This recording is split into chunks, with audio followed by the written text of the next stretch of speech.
আসসালামু আলাইকুম সবাইকে আমাদের আয়রনম্যান জিম সেন্টার থেকে শুভেচ্ছা জানাই, সালাম জানাই। এখানে আমাদের দেখতে পারতেছেন নম্বর আয়রনম্যান নম্বর দেওয়া আছে। এখানে হচ্ছে গিয়ে আমাদের লেডিস দেখতে পাচ্ছেন, নাম লেডিস আর জেন্টস। আর আমি ট্রেনার অধ্যক্ষ কুলাউড়া উপজেলা টাইগার কিং।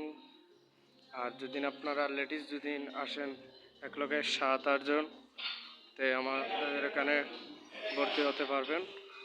2-3 জন হলে হবে না। আর হলো গিয়ে আমাদের এখানে ভর্তি হলো গিয়া 500 টাকা, আর প্রথম মাসের বেতন 500 টাকা। এইটা আজীবনের লাগে ভর্তি, আর ভর্তি হওয়া লাগবে না। মাসে 500 দিয়ে করবেন। ওকে, যদি আসেন আইসেন। আসসালামু আলাইকুম।